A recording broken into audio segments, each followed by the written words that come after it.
টুনি পাখি আর রাজার কাণ্ড। এক দেশে এক রাজা ছিল। সে ছিল বেশ মজার স্বভাবের, কিন্তু মাঝে মাঝে এমন সব অদ্ভুত কাণ্ড করত যে রাজ্যের লোকজন হাসতে হাসতে পেট ধরে ফেলত। রাজা সবসময় নতুন নতুন জিনিস খুঁজে বের করত, আর সেটার উপর রাজ্য জুড়ে হইচই বাঁধিয়ে দিত। একদিন সে শুনল, টুনি পাখি নাকি মানুষের ভাষা বুঝতে পারে। ব্যাস, আর কি! রাজার সাথে সাথে আদেশ দিল, আমার জন্য একটা টুনি পাখি ধরে আনো। রাজ্যের লোকজন অনেক খুঁজে এক সুন্দর টুনি পাখি ধরে আনলো। রাজা খুশি হয়ে বলল, এই পাখি আমার সাথে কথা বলবে।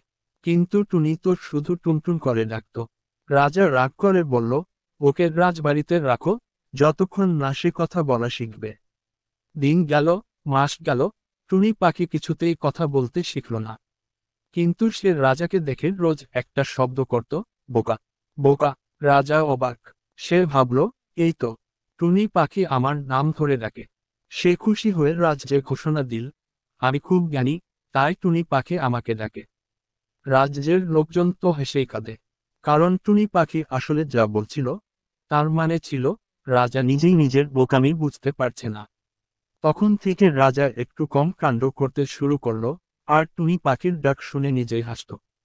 রাজ্যের মানুষও আনন্দে থাকত, কারণ হাসি তামাশার মাঝেও রাজা ভালো শাসন করত। আর টুনি পাখি, সে রাজবাড়ির সবচেয়ে আদরের অতিথি হয়ে গেল।